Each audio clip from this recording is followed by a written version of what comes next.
Fala aí pessoal, seja muito bem-vindo a mais um vídeo do blog Engenheiro de Custos. Quem está falando é Gustavo Martins e hoje a gente vai falar sobre como você pode estar fazendo seu estudo de viabilidade de obras, né?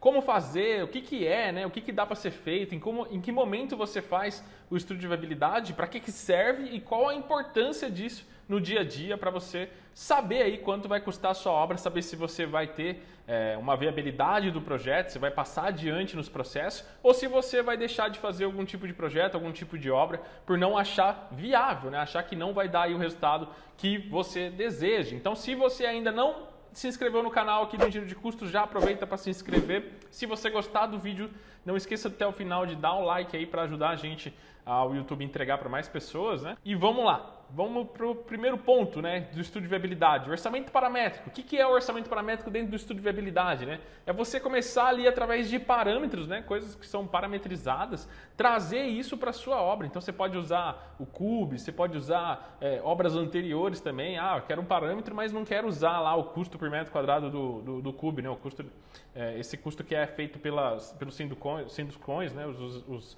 Sinduscons de todos os estados fazem esse levantamento, né? Aí a CEBIC divulga isso. Então não quero usar um parâmetro próprio, quero usar valores de obras anteriores. Então você consegue também fazer isso com as suas obras, se ela for na mesma região, o mesmo tipo de obra, tá? É claro, se mudar de região, você vai mudar custo tanto de insumos quanto também de mão de obra, então tem que ficar um pouco atento a isso. Mas se for na mesma região, o mesmo tipo de obra, os mesmos parâmetros aí, você consegue fazer também com obras antigas, com obras que você já executou e guardou esse resultado, tá? A outra forma é usar o CUB, mas você tentar, né? Na hora de pegar lá, não é só pegar o custo por metro quadrado e multiplicar pela sua área construída, vai estar errado. Você tem que ficar atento a áreas equivalentes, a todos os pontos que o CUB não entra fundação, entre outros itens. A gente tem mais vídeo aqui no canal se você se interessar por orçamento paramétrico, mas hoje é mais uma visão geral sobre os estudos de viabilidade. Então não vou ficar me aprofundando tanto em relação a isso. Se você tiver interesse, depois de assistir o vídeo, você volta aqui nos vídeos acima e pesquisa, se estiver no YouTube, pesquisa sobre orçamento paramétrico. A outra forma de você fazer esses parâmetros é através do próprio BIM, né? Hoje em dia com o BIM você consegue já começar ali fazer o projeto, fazer a modelagem, já colocando especificações e mesmo se não tiver ainda todas as etapas, todos os projetos, né, arquitetônico, estrutural, instalações, você consegue levantar lá o que está lá no arquitetônico pelo menos e pegar alguns índices ali, pegar algumas taxas, né, que eu vou falar aqui mais para frente, como que você faz para pegar alguns serviços que vai ser bastante aí impacto na sua obra. Então também dá para fazer dessa forma, né? O outro jeito de estudo de viabilidade é através dos orçamentos preliminares, então você consegue aí fazer através do orçamento preliminar, ter alguns dados, é claro que não muitos, né? Não dá para você tirar muitas informações, mas dá para você aprofundar um pouco mais, já está no nível um pouquinho melhor do que do orçamento paramétrico ali, de só pegar essa parte de custo, né? Custo por metro quadrado, você consegue aí abrir um pouco mais e ir um pouco mais a fundo sobre esses métodos. E esse é o orçamento preliminar, que ele pode ser levantado aí com alguns índices, então você consegue taxa de aço por metro cúbico de concreto, então você pode considerar ali 88 kg por metro cúbico de concreto de uma obra inteira. Você vai ter mais ou menos quanto você vai ter de concreto, principalmente para a superestrutura, que é um dos serviços mais relevantes, aí, uma das etapas mais relevantes da sua obra. Taxa de forma, você consegue estimar aí 15 metros quadrados por metro cúbico de concreto, uma outra forma de você fazer isso, na média, tá? Pode ser um pouquinho mais, um pouquinho menos, né, de metragem de quadrada de forma. Volume de concreto, você pode pegar espessura média de lajes, espessura média de pilares, espessura média de vigas superiores, e aí fazer também uma estimativa aí de 12 a 20 centímetros de espessura, multiplicar pela área construída, você tem um volume mais ou menos de concreto da obra. Então são alguns parâmetros aí para você fazer orçamento preliminar. Claro que envolve outros serviços, alvenaria, você teria que levantar, dá para pegar o perímetro, né? Se tiver em BIM principalmente, você consegue ter esses parâmetros muito fáceis, já vai fazendo lá as famílias escrevendo o que é os critérios que você quer depois para quantificação, fica bem fácil você extrair esses resultados depois quantitativo, tá?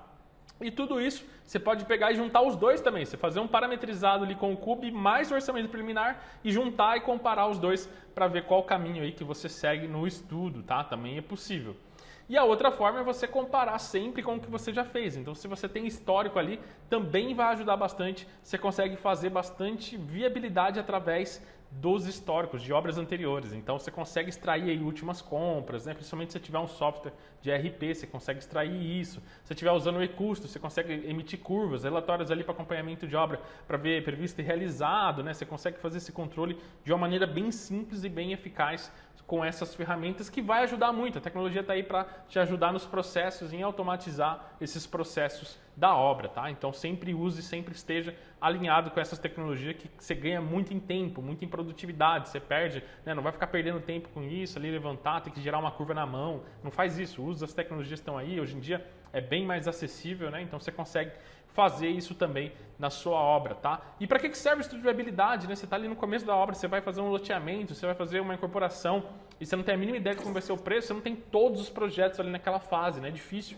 você começar a ver ali como que vai ser a obra, se vai ser financiada pelo banco, se vai ser recurso próprio, quanto você vai gastar exatamente, porque a maioria das incorporadoras não fazem todos os projetos antes de fazer essa etapa de registro, essa etapa de viabilizar lá para ter algum tipo de financiamento, e isso é feito depois, né? Então após, por isso que é muito comum a gente ter aí obras que se iniciam às vezes e os projetos nem chegaram ainda. Então você tem lá 20, 30 dias de obra, você está ali fazendo alguma coisa mais periférico, né, da obra, você não está exatamente atuando na obra em si, porque você tem projetos de instalações, tem projetos estruturais que ainda estão em andamento, então isso é muito comum, e é muito comum você não ter muitas informações. Claro que está mudando muito agora, né, agora com o avanço aí, principalmente das tecnologias, você consegue aí já ter mais informações bem no início mesmo, as disciplinas estão trabalhando bem juntas, então, né, tá se organizando, tem mudado bastante essa visão, mas antigamente você não tinha isso, era bem comum você chegar na obra e ter aí 3 meses, às vezes, para o projetista entregar o projeto. Então isso complica muito, porque no orçamento, para você ter um orçamento executivo, você sair dessa linha de estudo de viabilidade, né, que aí já não é mais um estudo de viabilidade, já é um orçamento mesmo executivo, você tem que estar com todos os projetos definidos, né? É claro que quanto mais você tiver informação, quanto mais métodos você usar, até usar ali um método sem projeto depois do estudo de viabilidade, vai melhorar também. Então tem empresas que estão fazendo meio híbrido, essa parte de estudo com o que ela tem de arquitetônico, com o que ela tem às vezes só estrutural, e faz esse método que a gente ensina até no orçamento sem projeto e consegue ter muito mais dados do que somente orçamento preliminar, somente essa parte de estimativa com alguns parâmetros aí que eu falei, de aço, de forma, de alvenaria, que você consegue levantar facilmente, mas não, já consegue ali levantar e depois, não faz depois, não deixa de fazer depois a parte do orçamento executivo. Você consegue também fazer ali um pós-orçamento executivo numa fase onde você tem todos os projetos. Então tudo isso ajuda para quê?